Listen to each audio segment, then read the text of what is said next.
अब देखो, आज जो पहला क्वेश्चन हम लोग डिस्कस करने जा रहे हैं वो आईआईटी जेई का 2019 का मेंस का क्वेश्चन है। और इस तरह के क्वेश्चन नीट में भी पूछे जा चुके हैं, आईआईटी जेई में कई बार पूछे जा चुके हैं। अब क्वेश्चन में क्या बोल रहा है, मैं क्वेश्चन पहले रीड करता हूं, उसके बाद मैं डायग्राम ड्रॉ करता हूं। क्वेश्चन में बोल रहा है 2 blocks of mass 6 kg and 3 kg are placed as shown in figure. Coefficient of friction between capital M block and small m block is 0.5. Coefficient of friction between capital M and surface is 0.4. The maximum horizontal force that can be applied to the mass capital M so that they move without separation is. तो question में क्या बोल रहा है, question में बोल रहा है हमारे पास एक डायग्राम गिवन है। तो इस तरह से ग्राउंड पे शो कर रहा है। यहां पे पहले तो ड्रॉ करो, यहां पे ग्राउंड, तो ये हो गया ग्राउंड। और जो भी ग्राउंड है, ग्राउंड पे हमारे पास 2 ब्लॉक है यहां पे। तो यहां पे एक ब्लॉक है, इसका मास दिया है कैपिटल एम, इसके ऊपर एक और ब्लॉक रखा गया है और ये जो ब्लॉक है इसका मास दिया गया है वहां पे स्मॉल एम। अच्छा, सबकी न्यूमेरिकल वैल्यू दी हुई है। जो कैपिटल एम ब्लॉक है उसका मास यहां पे दिया गया है, कैपिटल एम ब्लॉक का मास दिया गया है यहां पे 6 kg।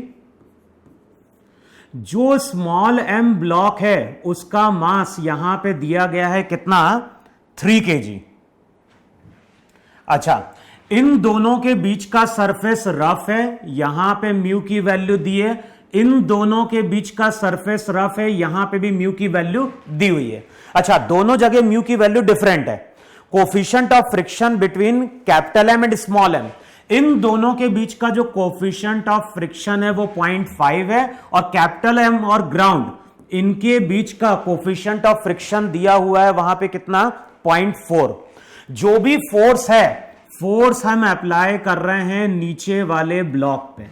और क्वेश्चन में क्या बोल रहा है, क्वेश्चन में बोल रहा है find out the maximum horizontal force that can be applied to the mass capital M so that they move without separation. अच्छा, ये चीज हमें मालूम है कि अगर क्वेश्चन में केवल म्यू दिया हुआ है तो इसका मतलब है म्यू के की वैल्यू भी हमें क्या लेनी है, 0.4 लेनी है। जैसे यहां पे म्यू की वैल्यू 0.4 दी हुई है, तो इसका मतलब है कि अगले स्टेप में यही हमें म्यू के कंसिडर करना है और यही हमें वहां पे म्यू एस कंसिडर करना है। अच्छा, अब सबसे पहले क्या करो, ये दोनों ब्लॉक तो एक साथ चल रहे हैं, तो सबसे पहले इन दोनों को मान लो सिस्टम। बताओ, इन दोनों ब्लॉक को अगर तुमने सिस्टम माना है, अगर तुमने इन दोनों ब्लॉक को सिस्टम माना है, तो इन दोनों ब्लॉक के बीच में जो लगने वाला फ्रिक्शन होगा, इन दोनों के बीच में जो फ्रिक्शन लग रहा होगा वो तो इंटरनल होगा, होगा ही नहीं हुआ। तो अभी अगर हम फ्री बॉडी डायग्राम ड्रॉ करेंगे तो एक तो शो करेंगे ग्राउंड की नॉर्मल एन, पूरे सिस्टम का weight m plus M into g, यहां पे फोर्स F।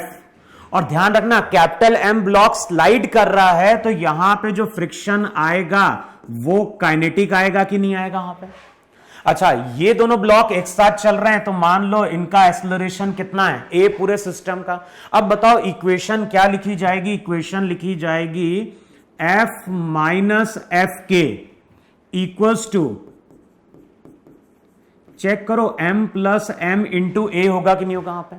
अच्छा, अब एफ के क्या है, एफ के यहां पे इस सरफेस का काइनेटिक फ्रिक्शन है, तो काइनेटिक फ्रिक्शन की वैल्यू क्या होगी, काइनेटिक फ्रिक्शन की वैल्यू होगी 0.4 इंटू इस सरफेस की नॉर्मल। और बताओ इस सरफेस की जो नॉर्मल है वो किसके बराबर है, यहां पे जो नॉर्मल होगी वो m प्लस एम इंटू जी के बराबर होगी। तो m प्लस एम इंटू जी, जी लो 10, तो ये हो जाएगा 90 इंटू 0.4। तो जो भी एफ के रहेगा, एफ के की वैल्यू वहां पे 36 न्यूटन आ रही होगी वहां पे। तो इक्वेशन क्या बन गई, एफ के की वैल्यू पुट करोगे तो इक्वेशन हो जाएगी F minus 36 equals to M plus M, ये हो जाएगा 9 इंटू ए, इसको बोलो इक्वेशन 1। बताओ ये रिजल्ट क्लियर हुआ? क्लियर हुआ? दोनों ब्लॉक एक साथ चल रहे हैं तो वहां पे हमने पहले पूरे को सिस्टम माना और इक्वेशन ये लिख दी। अब अगले स्टेप में क्या करो, अब अगले स्टेप में इमेजिन करो कि ऑब्जर्वर है और ये ऑब्जर्वर कहां पे खड़ा हुआ है? ग्राउंड पे।